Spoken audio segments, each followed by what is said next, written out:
Hello guys, मैं हूं snake और आप देख रहे हैं मुसाफिर स्नेक। तो आज का जो ट्रैवलर ब्लॉग है हमारा, कोई ट्रैवलिंग ब्लॉग नहीं है, ना कोई फूड ब्लॉग है। आज आया हमारे साथ है निखिल भाई, ट्रैवल विद निधि।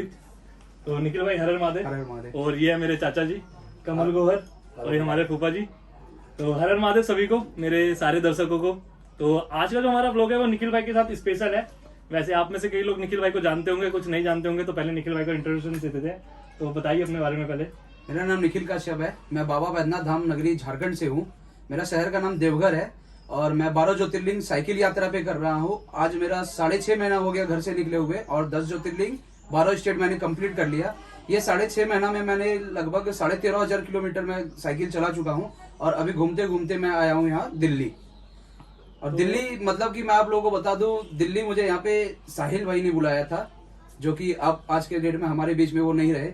मैं साहिल भाई को बहुत बहुत धन्यवाद देना चाहता हूँ कि उन्होंने अपने परिवार के बीच में मुझे यहाँ पे आने का मौका दिया। तो मेरा जो छोटा भाई है साहिल, आज उसकी वजह से हम इनसे मिले हैं। वो इनको फॉलो करते थे यूट्यूब में, इंस्टा में, हर जगह, और इनसे बात वगैरह होती रहती थी। पर कोइंसिडेंटली वो आज हमारे साथ नहीं है। पर वो जहाँ भी हो उसकी आत्मा को शांति मिले, महादेव उसके साथ रहे। तो आज साहिल भाई के लिए वीडियो हमारी जाएगी, क्योंकि उसी की वजह से वीडियो रिकॉर्ड हो पा रही है और उसी की वजह से हम उनसे मिल पाए हैं। तो निखिल भाई साइकिल से 12 ज्योतिर्लिंग निकले करने। तो चलिए निखिल भाई शुरू करते हैं, स्टार्टिंग से स्टार्ट करते हैं। तो इस आइडिया के पीछे आपका मोटिवेशन क्या था? कहाँ से थॉट आए थे? मतलब ज्योतिर्लिंग, वो भी मतलब 12 ज्योतिर्लिंग। मैं जितने लोगों से मिला हूँ ना, कई लोगों को उनमें से पता भी नहीं है 12 ज्योतिर्लिंग होते क्या है। मैक्सिमम लोगों को मैं जितने भी मिलता हूँ तो उनसे मैं बोलता हूँ कि 12 ज्योतिर्लिंग, तो सभी ये बोलते हैं कि ये क्या होते हैं, तो उनको एक्सप्लेन करना पड़ता है। 12 ज्योतिर्लिंग और उसके बाद साइकिल, तो ये मोटिवेशन क्या था? सबसे पहले मैं आप लोगों को बता दूं कि 12 ज्योतिर्लिंग जो है हमारे भारत में चारों कोना में है, ईस्ट वेस्ट नॉर्थ साउथ में, ये चारों कोना में है। तो जैसे एक है बैजनाथ धाम मेरा झारखंड में है, एक फिर बनारस में है, एक केदारनाथ में है उत्तराखंड, और 2 महाराष्ट्र में, 2 गुजरात में है, 3 महाराष्ट्र में है, एक आंध्र प्रदेश, 2 मध्य प्रदेश और एक रामेश्वरम है तमिलनाडु में। ये टोटल 12 ज्योतिर्लिंग है। मैंने स्टार्ट किया था अपने झारखंड से मैं गया था उड़ीसा जगन्नाथपुरी। मेरा 12 ज्योतिर्लिंग के साथ साथ 4 धाम यात्रा भी है मेरा। और मोटिवेशन कहाँ से मिला था? मोटिवेशन मुझे मिला, मतलब कि कुछ आइडिया नहीं, बस मैं रात को सोया था और अचानक से मैं सोचा कि चलो अगले दिन कहीं निकलते। मैं वैष्णो देवी से घूम के आया थी। 2 दिन के बाद मुझे लगा कि कहीं मुझे घूमने जाना है, तो मैं निकल पड़ा, साइकिल उठाया और निकल पड़ा। साइकिल उठाया। और फैमिली ने कभी कुछ पूछा नहीं? फैमिली को उसमें है ना, मैंने मम्मी को बोला मम्मी सिर्फ केदारनाथ जाके आ जाएंगे। जब 13 सितंबर का डेट था ना, तो उस समय केदारनाथ की यात्रा चल रही थी। तो मैं सोचा कि केदारनाथ जाऊंगा, फिर वहां से वापस आ जाऊंगा। फिर आगे मैं हाईवे पे जब चढ़ा, 32 किलोमीटर मेरा हाईवे पड़ता है, तो मैं सीधे आंध्र प्रदेश वाला रास्ता ले लिया, उड़ीसा वाला पकड़ लिया। अच्छा। तो मेरा माइंड में ये नहीं था कि मुझे 12 ज्योतिर्लिंग करना। मैं हाईवे पे पहुंचा तब वहां से माइंड में आया कि मेरे 12 ज्योतिर्लिंग ही कर लेते हैं। मतलब घर से जब निकले थे तो उस टाइम डिसाइड भी नहीं था कि 12 ज्योतिर्लिंग कर रहे हैं। मैं तो सिर्फ केदारनाथ के लिए ही सारा कपड़ा लेके निकला था, उतना ही पैसा लेके निकला था। ये तो वही बात हो गई ना, जा रहे थे चीन, पहुंच गए जापान। जय बोलेगी। तो कोई प्लान नहीं था, और देखा जाए तो महादेव के वक्त ऐसे ही होते हैं, कोई उनका प्लान नहीं होता, बस जाना है तो जाना है। और निकलने के बाद कहाँ पहुंच रहे हैं क्या नहीं, बस इतना है, मंजिल में तो पहुंच ही जाएंगे कभी ना कभी। वो तो है। तो दूसरा क्वेश्चन मेरा ये है आपसे, शुरू कब किया था आपने ये यात्रा? शुरू मैंने 13 सितंबर 2021 को किया। 13 सितंबर 2021 को आपने शुरू करी थी, और अभी तक आपके 10 ज्योतिर्लिंग हो चुके हैं। 10 ज्योतिर्लिंग हो गए। 10 ज्योतिर्लिंग आप कंप्लीट कर चुके हो। अब इनके लास्ट 2 रह गए हैं, केदारनाथ और काशी विश्वनाथ। तो केदारनाथ के दर्शन तो अभी बंद है, तो तब तक के लिए हरिद्वार में रेस्ट करने वाले हैं यहाँ से साइकिल के बाद। उधर इनकी फैमिली इनसे मिलने आने वाली है। फिर उसके बाद केदारनाथ, देन बनारस, और फिर उसके बाद घर। तो कितना टाइम हो गया? मतलब घर जाते जाते मेरा टाइम हो जाएगा। अभी घर जाते जाते मैं जून में मैं घर पहुंचूंगा। जून स्टार्टिंग में पहुंचेंगे आप, तो बढ़िया है। कितनी साइकिल चला चुके हो आप अभी तक में? टोटल किलोमीटर्स अभी तक में मैंने 13,500 किलोमीटर प्लस कर दिया। 13,500 किलोमीटर साइकिल चलाना प्लस हो गया 100-200। मेरे हिसाब से आजकल की जनरेशन में ना, पूरे साल में भी, पूरी लाइफ में भी इतनी नहीं चलाता। पूरी लाइफ में भी इतनी नहीं चला पाता कोई, जितनी आपने चला दी है। एक दिन का मेरा होता था, एक दिन मैं हाईएस्ट चलाया 203 किलोमीटर साइकिल। 203 kilometre highest. और ऐसे मिनिमम मेरा 100 किलोमीटर रहता है। 100 किलोमीटर भाई की एवरेज है 100 किलोमीटर की पर डे की, और हाईएस्ट है 203 किलोमीटर जो भाई करते हैं। और थकान वकान नहीं होती? मतलब इतना नहीं, थकान सब भोलेनाथ की कृपा है, और क्या थकान का है कि। क्योंकि हम जैसे बंदे, मैं भी मैच खेलने जाता हूँ 4 घंटे धूप में खड़ा रहता हूँ, मेरे घर पे आके ना नींद आने का होता है कि एसी चलाओ, बैट चलाओ और सोना है मेरे को भाई। नहीं, आप सच्चे मन से कुछ करोगे ना, और मतलब कि जगह पे पहुंचोगे, जहाँ जहाँ मैं पहुंचा वहाँ पे मंदिर रहते हैं ना, तो वहाँ पे भोलेनाथ का हमको दर्शन ही हो जाता, तो फिर सब थकावट मिट जाती थी। महादेव कहीं ना कहीं मिल ही जाता है किसी ना किसी के रूप में। तो जब ये यात्रा करते हो, मतलब कुछ रहता है मन में कोई ड्रीम वगैरह की से पूरा हो कुछ? नहीं कोई ड्रीम नहीं, ऐसा कोई बस dream मेरा नहीं तो एक है ना, अब शायद आप पीछे देखे होगे जब मेरा साइकिल का वीडियो आपने बनाया था, उसमें मेरा एक लिखा हुआ था, मेरी यात्रा शहीदों के नाम, मेरा उनको सलाम। तो मेरा जो है ना ये है कि मेरा जो यात्रा हो रहा है वो शहीदों के नाम हो जाए, उनके घर में कभी दुख ना हो, कोई चीज की कमी ना हो, और जगत कल्याण हो। जगत कल्याण समझते हो ना, पूरे दुनिया का कल्याण भला हो। मेरा ये है। बहुत अच्छे यात्रा विचार। अरे अपने शहीदों लिए के तो नाम सब कोई में- मांगते हैं, सब कोई बोलते हैं मेरा करो भगवान, मेरा करो, सिर्फ मेरा ही करो। ऐसे तो दुनिया के लिए मांगो, और कभी ये भी पूछ लो कि भगवान आप कैसे हो, आप भी कैसे हो परमात्मा प्रभु, कभी ये भी पूछ हर लिया समय करो। में हम आपसे कुछ ना वो कुछ कहते हैं मंदिर ना, में जाओगे ना, एक कहावत कही जाती है कि हम भगवान को मानते हैं पर उनसे मांगते नहीं है, तो वो कुछ इन्हीं की तरह ही है। तो अब कभी हुआ नहीं ऐसा कि लोग बोले कि मतलब क्या पागलपन है ये, बहुत है। ऐसा बोला ही होगा? बहुत है, मेरे गांव से भी बहुत ऐसे कॉल करते हैं, दोस्त लोग बोलते हैं, बस बहुत ही, मेरे पापा मंदिर जाते हैं ना, मेरे पापा मंदिर बैद्यनाथ धाम के पंडित हैं, मंदिर जाते हैं ना, अरे आपका बेटा तो पागलपंथी कर रहा है, पागलपंथी का हद पार कर रहा है। लेकिन स्टार्टिंग में बोलते थे, अब नहीं। हाँ, नहीं। तो आपका बेटा, वो ऐसे भी बोलते थे कि कोई नहीं जा पाएगा, 2 दिन में वापस आएगा, देखिएगा, ऐसे बोलते थे। बहुत सारे लोगों ने अलग अलग विचार रखे, मनोबल तोड़ा हाँ, भी। मनोबल डिमोटिवेट करने वाले बहुत हैं। वो हर जगह ही होता है। हाँ। हमारे इंडियंस में हमें डिमोटिवेट पहले किया जाता है, लेकिन जब हम बन जाते हैं तो फिर हमें मोटिवेट भी किया जाता है। देन उसके बाद तो कोई ना कोई बोला जाता है कि रिश्ते जोड़ने तक की हो जाती है फिर तो। बस, ये हमारे इंडियंस की है जो ये है। तो बिल्कुल सही बात है कि ये तो हमारे वो लगते हैं, हमारे पड़ोस में रहता है, हमारे तो गाँव। ट्रैवलिंग को लेके कुछ बताना हमारी चाहेंगे मेरे जिंदगी व्यूअर्स को? मतलब क्या जैसे कि? जैसे मेरा जो मेन मोटिव है ना, मैं सबको कहता हूँ कि अपनी लाइफ में ट्रैवल करो। ट्रैवल करो, हर जगह जाओ, हर जगह का मतलब कि कल्चर को समझो कि गुजरात में कैसा कल्चर है, तमिलनाडु में कैसा कल्चर है, ये सब हर स्टेट में अलग अलग कल्चर है, हर स्टेट में अलग अलग फूड है। तो हर जगह जाओ, हर जगह विजिट करो, उसमें अलग ही मजा आएगा। मैंने एक जगह पढ़ा था, वो अच्छा लगता है मेरे को, और मैंने अपने लाइफ का ना वो मोटो बना रखा है। उसमें लिखा हुआ था कि अगर जिंदगी में कुछ अच्छा हो तो उसको खुशी करने के लिए, उसको खुशी को जाहिर करने के लिए घूमने जाओ। घूमने जाओ, अगर जिंदगी में कुछ बुरा चल रहा है तो उसको भुलाने के लिए घूमने जाओ, और अगर जिंदगी में कुछ नहीं चल रहा तो कुछ करने के लिए घूमने जाओ। तो वो मुझे बहुत सही लगता है कि जिंदगी में कुछ भी करना हो तो ट्रैवल सबसे बेस्ट है। अगर जो आप कुछ कर नहीं सकते हो रहा है, घर में बैठे हुए ये तो घूमने निकल जाओ, बस सीधा है। तो कुछ ना कुछ इंटरेस्टिंग होगा लाइफ में, और कुछ अच्छा हुआ है तो उसको एंजॉय करने चले जाओ, और कुछ बुरा हुआ है तो उसको भुलाने के लिए चले जाओ। मतलब ट्रैवल एक सबसे बढ़िया मेडिसिन है जो आपके माइंड को आज के सेट कर डेट सकती में है। बहुत ही अच्छा है ट्रैवल, मतलब कि सबका मतलब अलग अलग तरह के लोग मिलेंगे, अलग अलग तरह के कल्चर, अलग अलग तरह का फूड, इंडियन का जो हमारी ट्रैवलिंग का रहेगा। क्योंकि इंडिया में ना एक कहते हैं ना 7 रंग इस दुनिया के, तो वो ही है हमारे, अलग अलग रंगों की दुनिया है, अलग अलग धर्म है इधर। उस सबको जानने को मिलेगा, कुछ इतिहास जानने को मिलेगा हमारे हिंदू धर्म के बारे में, और हर जगह की एक कहानी। अब इसके बाद क्या प्लान है? इसके बाद बस अभी दिल्ली में है, दिल्ली से हम केदारनाथ के लिए 12 ज्योतिर्लिंग के बाद 12 ज्योतिर्लिंग के बाद आगे तो प्लान है, वो अभी बता दे क्या है। ओह, प्लान अब तो अभी बहुत सारे टॉप हैं मेरे। सीक्रेट है, अभी नहीं सारा लीक करना। प्लान तो बहुत है, लेकिन वो फिलहाल प्लान एक आ प्लान गया। बता देते हैं। अगला जो मेरा यात्रा होने वाला है वो मेरा है गंगोत्री से रामेश्वरम पैदल कांवर लेके। गंगोत्री से रामेश्वरम। गंगोत्री से हम चल पाएंगे, लेकिन उसमें भी ये- एक नियम है ना। हाँ। उसमें भी नियम है, गंगोत्री से आप गूगल सर्च करोगे तो स्ट्रेट मारेगा आपको बैंगलोर, और बैंगलोर से कट मार के देगा एकदम रामेश्वरम का रास्ता। लेकिन हमको स्ट्रेट नहीं जाना है, हमको ऐसे यूज जाना है, बिहार झारखंड होके जाना है। क्यों? अच्छा। तो वो समुद्र के किनारे जाएंगे, उड़ीसा, वो आंध्र प्रदेश, विशाखापट्टनम, विजयवाड़ा होके जाएंगे। क्योंकि अगर सीधे से हम आते हैं ना तो बीच में नर्मदा नदी पड़ती है।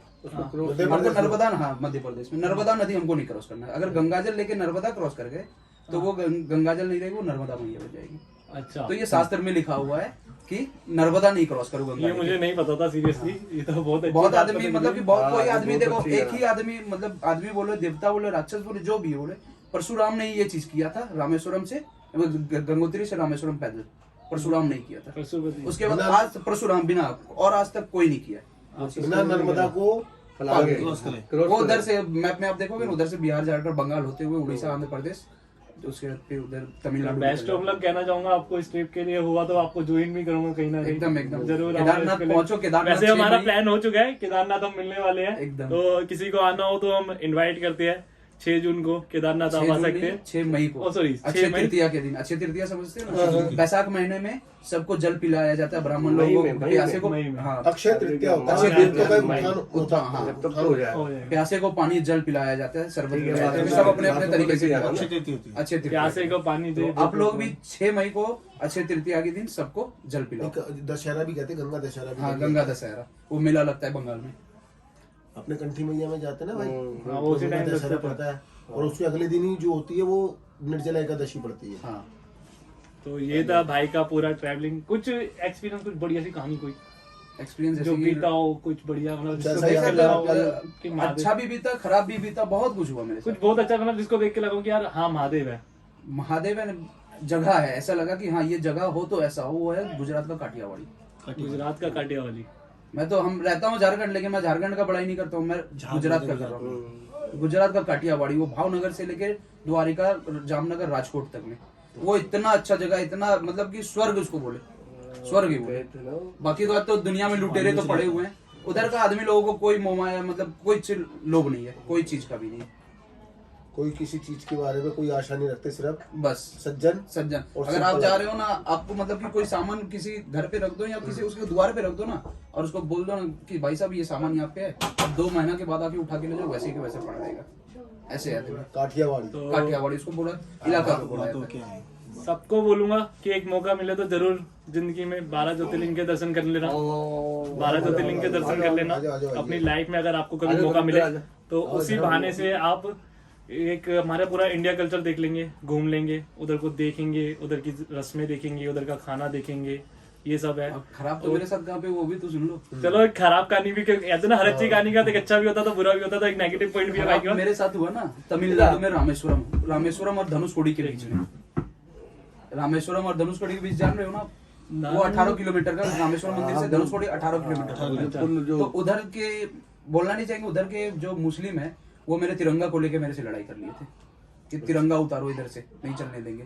अपने इंडिया में रह के ऐसे इंडिया में रह के तिरंगा तो उतारो। उधर कोई पुलिस वगैरह कुछ पुलिस वो तो समुद्री इलाका है ना, उधर आर्मी वाले, श्रीलंका बॉर्डर पड़ता है, आर्मी वाले सब है। 7 किलोमीटर श्रीलंका। तो फिर उसको कैसे हैंडल करा फिर उसको? हैंडल के मतलब कि जोर जोर से हम चिल्लाने लगे, हेल्प हेल्प करने लगे, सबसे गाड़ी वाला पार हुआ था, भाग गया वो लोग। फिर एंड दी एंड तो ये भी है कुछ बैड एक्सपीरियंस ट्रिप के। डर तो लगा रहता है पूरा, कभी कभी जंगल भी क्रॉस करते हैं तो डर तो बहुत लगा रहता है। जब भाई महादेव ये जिनके लिए कर रहे हैं ये हाँ। इतना बड़ा प्रोग्राम, जो इतना बड़ा ये यात्रा कर रहे हैं बाबा भोलेनाथ का नाम लेके, ये कह रहे हैं कि मैं शहीदों के परिवार के लिए कर रहा हूँ। तो शहीद तो हिंदू भी हुआ होगा, मुसलमान भी हुआ होगा, सारे ही हुए सही। और पूरे विश्व कल्याण के लिए कर रहे हैं, कोई भारत के लिए नहीं कर रहे। तो झंडे से तो कोई इतराज ही नहीं आना चाहिए। पूरे विश्व के लिए मांग रहे हैं कि भला करो उनका, जो दूसरे के लिए जीते, अपने लिए तो मांग हिंदुस्तान में रह के अगर रहे। तो जो लोग हिंदुस्तान का ऐसा झंडा सोच रहे दिखाएंगे तो किसका हैं वो अपनी दिखाएंगे? सोच को बदलना चाहिए उनको जरूर। बस बस। तो सोच को बदलिए, जो अगर हिंदुस्तान में रह के बाकी हिंदुस्तान तो का भोलेनाथ तो झंडा है ही है अपना। ही भोलेनाथ। बाकी तो महादेव है जो है। एक आपने उधर लाइन बोली मेरे को गौरी शंकर मंदिर में, वो क्या बोली भोलेनाथ थी? सबके हाँ, साथ? नहीं नहीं, हर हर महादेव घर घर महादेव। वो तो है ही, एक हर हर महादेव घर घर हर हर महादेव महादेव। की भस्म।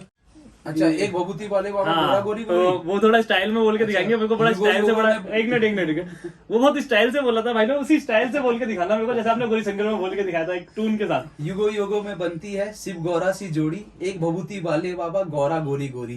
तो हर हर महादेव घर घर महादेव। हर तो कैसा लगा वैसे हमें अब एक लास्ट क्वेश्चन, कैसा लगा आपको हमारे से सबसे मिलके? हम तो साहिल भाई को बहुत बहुत धन्यवाद देना चाहते हैं कि आप लोगों के बीच में हमको यहाँ पे उन्होंने बुलाया। वो नहीं भी रह के उन्होंने मुझे यहाँ पे बुलाया। देखिए किस तरह से जो उनके मन की चिंता होने के बाद भी उन्होंने आपको दर्शन करवाया, ये बहुत बड़ी बात है। जबकि लोग होते हैं तब भी नहीं कर पाते हैं। मतलब हम नहीं सोचे थे कि मतलब कि दिल्ली में हम ऐसे फैमिली के बीच में आएंगे। कभी मैंने कभी नहीं सोचे थे। सोचा था, ये भाई बोलता था, मैंने नहीं सोचा था कि मैं बात ऐसे कर लूंगा। मेरे को अपने आप में विश्वास नहीं हो रहा कि मैं भाई इनके साथ बैठा हुआ हूँ और मैं ऐसे दर्शन करके ऐसे बात कर लूंगा। भाई ने बोला, मैंने हो गया होगा, आएंगे दूर से, हम तो कभी मिल भी नहीं पाएंगे। पर देखिए कि अद्भुत है, ये अपने आप में अद्भुत है वाकई में। मुझे तो मैं तो खुद ही इतना अच्छा लग रहा है कि मैं कह रहा हूँ कि भाई मेरी नजर में तो भाई मेरा भाई साहिल के मतलब मुझे बड़ा अच्छा वो लगा। हमेशा दिल में रहेगा, हम लोगों के हमेशा हमारे दिल में रहेगा। तो जो भी हुआ है साहिल के लिए ही हुआ है। तो ये ट्रिब्यूट वीडियो भी साहिल भाई को थैंक यू साहिल, जहाँ कहीं भी हो, क्योंकि शायद आप लोग साहिल को नहीं जानते हो तो अभी बीच में एक फोटो लगा देंगे, आप लोग फोटो देख लगा लेना। दूंगा मेरे अपने छोटे भाई की, आप जो लोग देख आज लेना हमारे कौन बीच सा में भाई। नहीं है, तो काफी बुरा है उसके लिए। पर जो भी हुआ उसकी वजह से हुआ है, तो अपने खुद ने सपने पूरे नहीं कर पाया, लेकिन हम सबके सपने पूरे करवा दिए ऐसे लोग को बीच में बैठा के। तो यहीं पे समाप्त करते हैं अपनी इस वीडियो को, हर हर महादेव करते हैं। तो आप भाई का चैनल है ट्रैवल विद निखिल के साथ, साइकिल से 12 ज्योतिर्लिंग कर रहे हैं। एक बार आपको फिर रिपीट करा देता हूँ, तो चैनल को आप जाके सब्सक्राइब भी कर सकते हैं, उधर वीडियो वगैरह भी देख सकते हैं। तो अच्छी आएगी, हमारे इंडियंस के रोड वगैरह वीडियोस वगैरह डालते रहेंगे। क्या है साइड का ना? चैनल का नाम है भाई का travel with Nikhil, travel with travel with Nikhil. तो लास्ट में सभी को, आपको और आपके परिवार को मेरी तरफ से हर हर महादेव, घर घर महादेव। अगर वीडियो अच्छी लगे तो प्लीज लाइक करना, कमेंट में जरूर लिख के जाना हर हर महादेव, और शेयर करना, भाई को और पॉपुलर करते हैं आगे, ताकि लोगों को पता चले कि ऐसे भी है। और एक लास्ट में एक लाइन कि महादेव के वक्त सारे ही अड़ियल होते हैं। तो ये उसी की कहानी है, क्योंकि ऐसे लोग सीधे नहीं होते हैं। एक बार भोलेनाथ का ये 12 ज्योतिर्लिंग दिखा दो। तो ये 12 ज्योतिर्लिंग आपको एक बार दिखा देते हैं, चलो कैमरे से। आज आज बैठे हाँ दिखा दे। तो ये 12 ज्योतिर्लिंग है, स्टार्ट होते हैं आपके। तो वो सीरियल वाइज नहीं बता रहे हम, ये जो फोटो के हिसाब से बताते चलो आप चलो। नाम है सबसे पहले सोमनाथ, सौराष्ट्र सोमनाथ है। दूसरे नंबर पे है ओमकारेश ममलेश्वरम। यहाँ पे 2 ज्योतिर्लिंग है, मतलब कि ओमकारेश्वर का दर्शन करो, फिर आप ममलेश्वर का दर्शन करो, तभी आपको यहाँ पे फल मिलेगा। फिर नीचे है रामेश्वरम, जो श्री रामचंद्र जी के द्वारा स्थापित किया गया है। जब सीता मैया का अपहरण करके रावण ले गए थे, उस समय छुड़ाने के लिए गए थे, तो भोलेनाथ का पूजा करने, एक उनके गुरु ने बोला था कि से भोलेनाथ का पूजा करो, तब फिर युद्ध तुम्हारा सफल होगा। तो ये मतलब कि ये पूजा कराने के लिए तो एक पंडित का जरूरत पड़ता है। तो पंडित के रूप में रावण आया था वहां पे, लंका के उस पार से रावण इस पार आया था अपने पुष्पक विमान पे, और ये अपने दुश्मन, मतलब कि राम जी को तो दुश्मन ही मानते थे वो, तो उन्होंने पूजा कराया था और आशीर्वाद दिया था, तथास्तु जा तेरा मतलब कि कल्याण हो। मतलब वो पंडित पहले बने, दुश्मन बाद में बने। तीसरे नंबर पे है त्र्यंबकेश्वर। यहाँ पे 3 देवता का एक साथ में है, ब्रह्मा विष्णु महेश, जहाँ पे मतलब ऐसे करके यहाँ पे छुआ जाता है। कुछ इस तरीके से होता है, ऐसे करके इसको इस तरीके से देखा। आप देख रहे होगे फोटो में 3 वाइट है, इसमें तीनों बैठे हैं, ब्रह्मा विष्णु और महेश जी। मैंने देखा, मैंने टुंकेश्वरनाथ नासिक। ये है मल्लिकार्जुन। दिखाते हैं ये मल्लिकार्जुन है, ये आंध्र प्रदेश में पड़ता है। यहाँ की भी एक कहानी है। जब भोलेनाथ और गणेश जी, भोलेनाथ और माता पार्वती, गणेश और कार्तिक को बोला था ब्रह्मांड की जो सबसे पहले परिक्रमा करेगा तो उसकी शादी करा दूंगा। तो गणेश तो चतुर थे अपने में, वो तो माता पिता का परिक्रमा कर लिए। कार्तिक जी आए, गुस्सा आए, तो देखे उनकी शादी हो गई, वो निकल गए आंध्र प्रदेश में। वहां जाके वो विराजमान हो गए। बहुत दिन के बाद भोलेनाथ और माता पार्वती उनको बुलाने के लिए गई, तो उन्होंने बोला कि मैं क्यों जाऊं कैलाश, आप ही लोग यहाँ पे रह जाओ। तो वो तब से मल्लिकार्जुन कहलाता है, मल्लिका अर्जुन, मतलब मल्लिका भोलेनाथ, मल्लिका माता पार्वती और अर्जुन भोलेनाथ। ये है बैजनाथ धाम, ये हमारे बैजनाथ धाम है, जो रावण के द्वारा स्थापित किया गया है। जब रावण कैलाश से लंका ले जा रहे थे, तो उस समय यहाँ पे स्थापित किया गया था। इसकी भी बहुत लंबी कहानी है। अभी तो इन शॉर्ट में बता रहे हैं आप लोगों को कहानियां, बाकी 12 ज्योतिर्लिंग मैं अपने चैनल में कंप्लीट करने वाला हूँ। उधर आपको नागनाथ नागेश्वरम, ये नागनाथेश्वर मतलब कि नागों के देवता नागेश्वर, ये महाराष्ट्र में पड़ता है। और ये उसके नीचे केदारनाथ, तो सबको ही जानते हैं, पूरा दुनिया जानता है कि केदारनाथ कहाँ है। ये कैलाशों के राजा केदारनाथ है। उसके नीचे है महाकालेश्वर, कालों के काल महाकाल। उसके नीचे है डाकनिया भीमाशंकर, ये पुणे डिस्ट्रिक्ट में पड़ता है। ये पुणे से 100 किलोमीटर ऊपर में, लेकिन डिस्ट्रिक्ट पुणे ही है। डाकनिया भीमाशंकर इसलिए बोला जाता है क्योंकि वहाँ पे डायन, आप समझते हो ना, रात के टाइम डायन वहाँ पे आती है। वहाँ पे रात के टाइम कोई नहीं रहता है, तो डायन से जो है भोलेनाथ, डायन किचिन जो भी रहे, भोलेनाथ सबको अपने नीचे रखते हैं। फिर ये है काशी विश्वनाथ, ये बनारस यूपी में पड़ता है। ये काशी विश्वनाथ ये गंगा किनारे में है। और उसके नीचे है कृष्णेश्वर महादेव। ये कृष्णेश्वर महादेव सबसे, भोलेनाथ मतलब कि 12 ज्योतिर्लिंग में सबसे अंतिम स्थान पे आता है। ये औरंगाबाद महाराष्ट्र में है। और पहला स्थान पे सोमनाथ है, 12वें स्थान पे कृष्णेश्वर है। तो ये थे हमारे 12 ज्योतिर्लिंग, जो आपको एक डिस्क्रिप्शन दे दिया सारा, और सामने से परिवार। तो अब अंत करते हैं इस वीडियो की, सारे एक साथ बोलेंगे मेरा जयकारा वीर बजरंगे, हर महादेव। बोले रे तेरी बम बम बम बोले, पार्वती के संग संग संग बोले, कावड़ियों को तू रंग रंग रंग बोले। तो बाय बाय, सबको मिलते हैं फिर आगे। तब तक के लिए सबको हर हर महादेव, घर घर महादेव।